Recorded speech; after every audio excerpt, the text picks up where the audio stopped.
Hi everyone, I'm Gwen from Nile. This is the holiday season, so I decided to build an app that lets anyone send holiday greetings to their team. I decided to build one, but I did not in fact build it.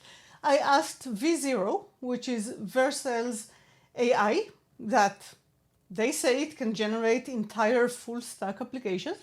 I asked it to generate this app for me. After all, why work hard when it's already the holidays? So V0 generated an application that uses Nile as a database, Next.js, OpenAI for the models that generate the holiday greetings, and then obviously deploys it all on Vercel.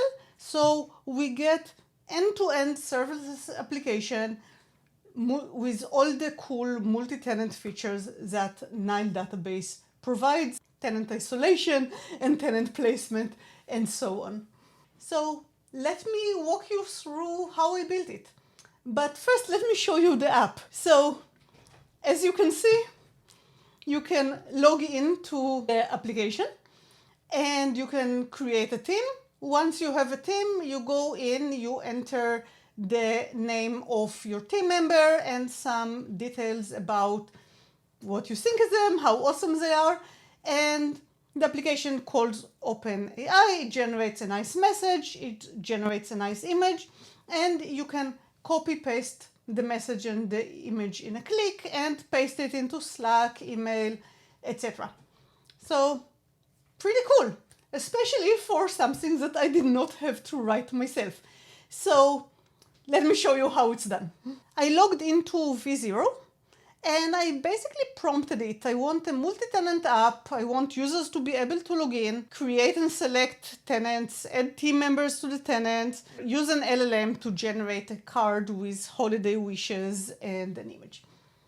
Simple enough. And then V0 thought about it a bit and it generated a full app with nice directory structure. You can see all the routes. You can see that it uses database here. So this is already pretty impressive.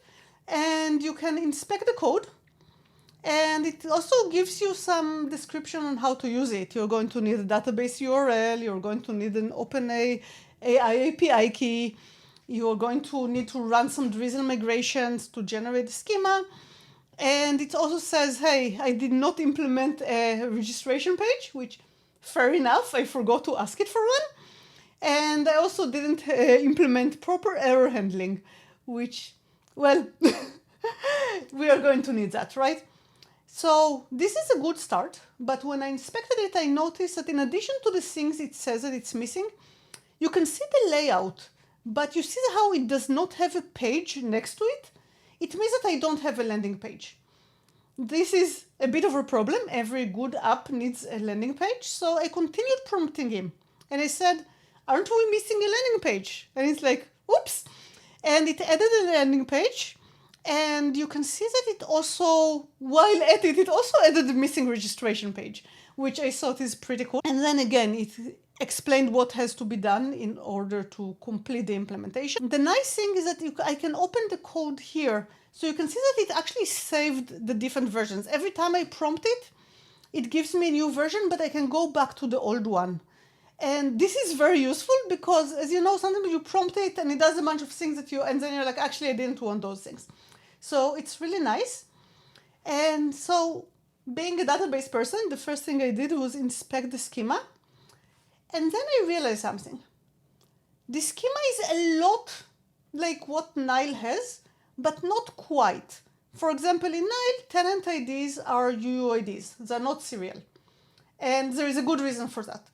Serial is very easy to guess, and it also means that you're kind of leaking out how many customers you have. This is the more secure option, and I really wanted that. And there were a few other differences from how Nile structures a schema. So I went back and said, I'd like to connect the database. I'd like to connect this to a Nile database, not just any Postgres. And it's really cool because it knew what Nile is, and I was so excited about that. It says Nile is a serverless Postgres database with built-in multi-tenancy support, makes it an excellent choice our multi-tenant application. Thank you, V0. I feel the same way. Nile is an excellent choice for my application. Let's update our project to use Nile instead of regular Postgres database. And you can see that it updated a bunch of routes. And then when it described the changes, it says, well, we updated the client to use Nile's connection string. We basically have a slightly different environment variable than the default. And then I modified the schema to use UIDs for IDs, which is recommended for Nile. Indeed, it is recommended for Nile, and it's a great idea. And then it added a set tenant ID function that allows to set the tenant context, which is also very useful in Nile. You want every route to pick the tenant and set it on the database connection. So when you run queries, they will get routed by Nile to the correct virtual tenant database, and then the query will query just this tenant.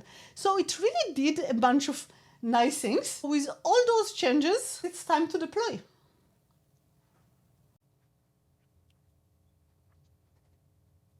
So if we jump here, you will be able to see soon that the deployment is going to fail. And I can already tell you why it's going to fail.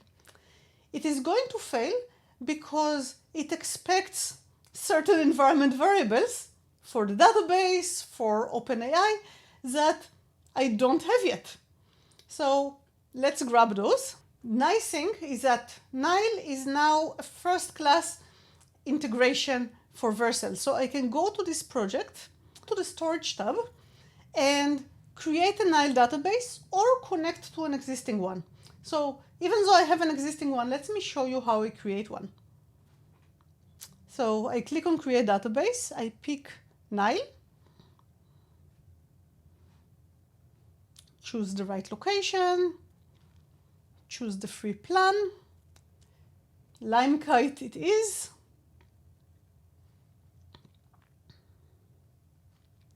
And I want to connect it to all my environments. And you can see that it automatically injected the environment variables that I need to use. And we have the URL to connect to our database. I didn't need to do anything. I didn't need to copy paste. It's all very, very secret. One more cool thing that you can do here is that if you want to make changes to your database right here, you can actually click Open in Nile, and it opens my database right here. So if I want to create a table here, instead of running the migration, you can actually just go in and basically create a table right here to store our team members and their images and wishes and all that. It's so easy to move back and forth between Nile database and your Vercel deployment. Like if your deployment failed because you're missing a column, just click Open in Nile, add the column, come back and redeploy. And this automatically got injected to the project environment variables. So you can see them all right here. Now, even after I added the environment variables, this is still not enough. And rebuild, I discovered a new error. React context is not available in server components. So it generated the entire project for me, but there are a few small issues that I want to take care of. So let's go back to my application. And you can see that it uses session provider from NextOS React. And this session provider from NextOS React is only a client component, while my layout is a server component. It doesn't say use client on top. So this is a very small bug. Turns out that I could correct it in the editor. I learned today from Lee Robinson at Vercel that you can actually use this as an editor. I had no idea. And anyway, I prefer using my own editor.